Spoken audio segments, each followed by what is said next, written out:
Olá, pessoal, tudo bem? Bom, estamos aqui de volta para dar sequência, tá? Aquele assunto que nós chamamos de política externa brasileira no segundo império, que a gente começou a ver na aula passada, certo? Ou seja, a maneira como o Brasil vai se relacionar com a comunidade internacional no decorrer do segundo império, né? Então, nós vemos que esse relacionamento foi marcado por conflitos, né? Nós falamos, por exemplo, na aula passada sobre a questão triste que envolveu o Brasil e a Inglaterra, falamos das intervenções armadas brasileiras na Argentina, no Uruguai, e hoje a gente vai falar daquele que vai ser o principal conflito no qual o Brasil se envolveu aqui no decorrer do Segundo Império, né, que foi a Guerra do Paraguai.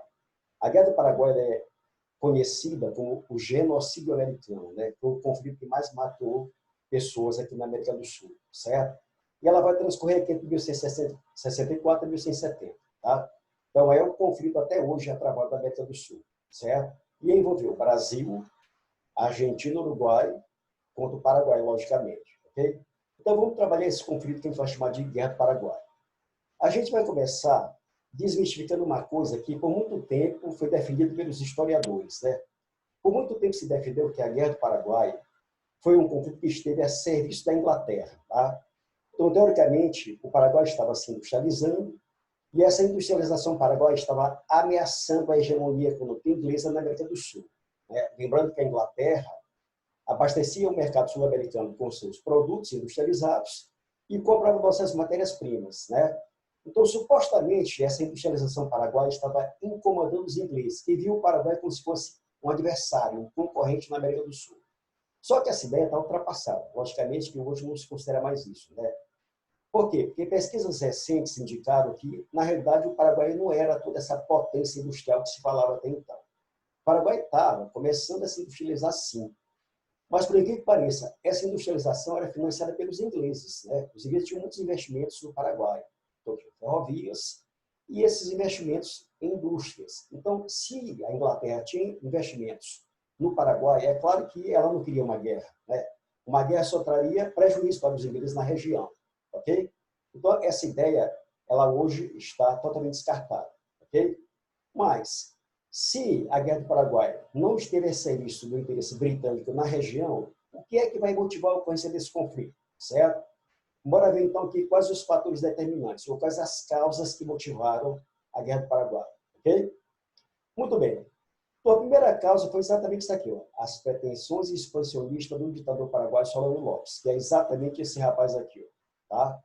Então, o ditador Francisco Solano Lopes havia subido ao poder e a ideia dele era expandir o território paraguaio, principalmente anexar territórios brasileiros, argentinos e uruguaios e abrir uma saída para o mar. O Paraguai não tinha saída para o mar.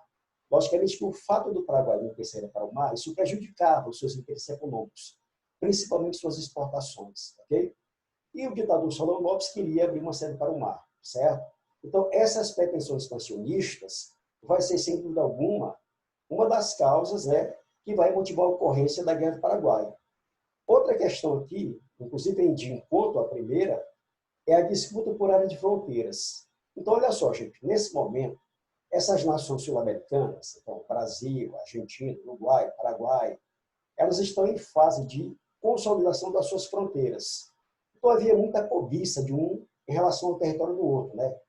E essa disputa por fronteiras vai estar presente aqui na Guerra do Paraguai. Por exemplo, para que o ditador Solano Lopes pudesse conquistar sua famosa saída para o mar, ele teria que anexar terras brasileiras, argentinas e uruguaias, rompendo assim as fronteiras desses países, que logicamente não vão aceitar.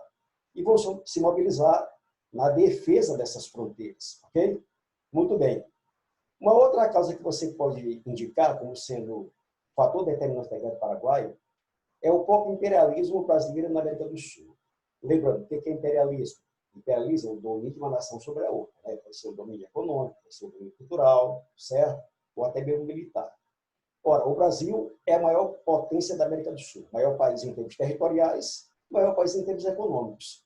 Então, sendo a maior potência da América do Sul na época, o Brasil faz questão de manter a garantia dos seus interesses na região, certo?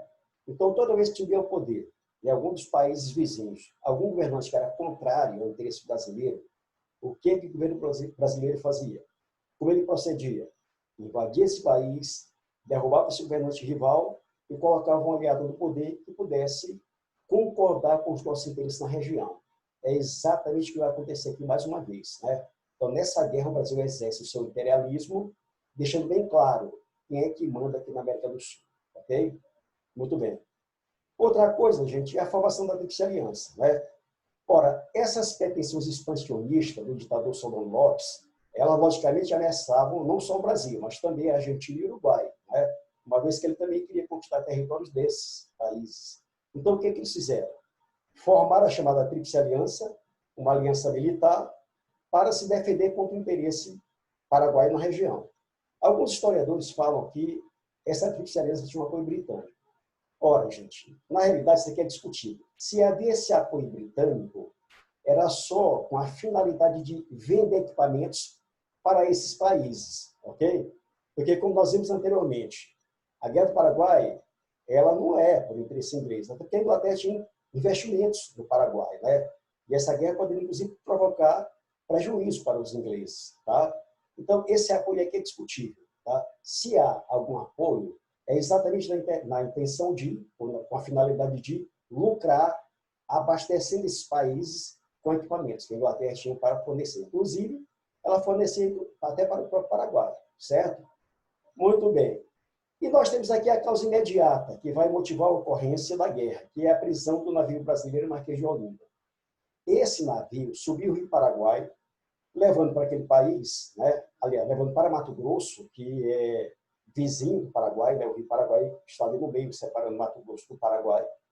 Então, levava para a província de Mato Grosso o novo dirigente daquela província, indicado pelo imperador Dom Pedro II. Esse navio foi capturado por embarcações paraguaias que o levaram para Assunção, capital do Paraguai, certo?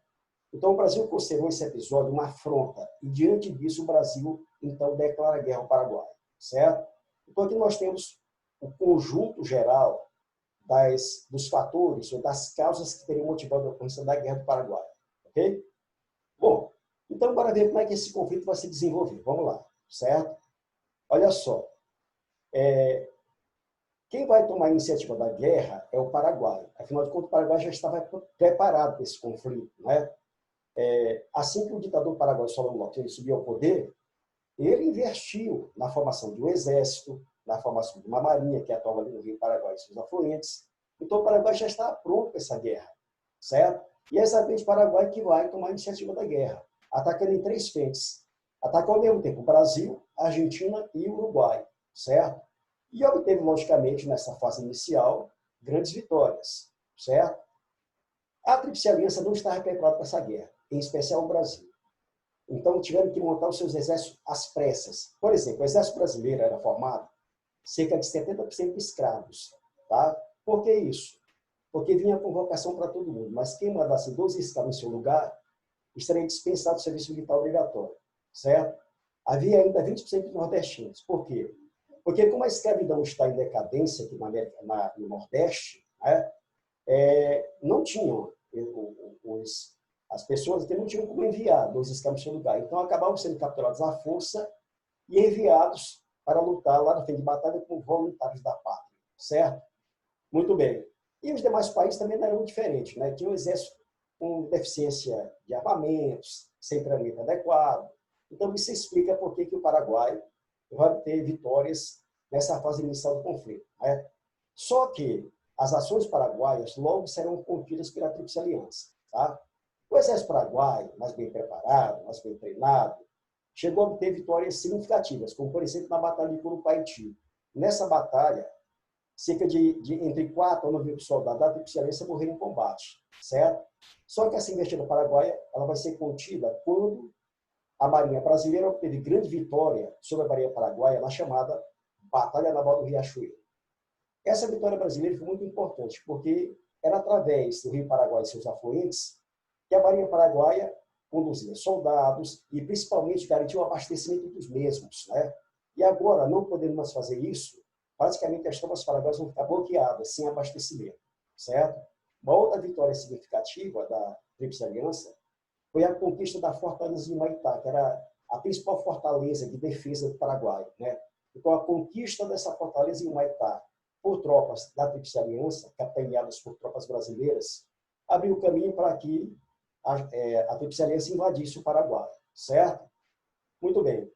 Então, sob o comando do Marquês de Caxias, Luiz Aldir e Silva, as tropas da Tríplice Aliança, tendo as tropas brasileiras na frente, né, obtiveram vitória importante na Batalha da Costa Nu, sobre o exército paraguaio. Um detalhe que chama a atenção nesse momento é que esse exército paraguaio, que combateu na Batalha da Costa Nu, era formado basicamente de mulheres e crianças, uma vez que os homens já tinham morrido, né? A maior parte dos homens tinham morrido em conflito, certo? E, claro, acabaram sendo todos massacrados pelas tropas da Tríplice Aliança, certo? A vitória final vai ocorrer na Batalha de Cerro Corá.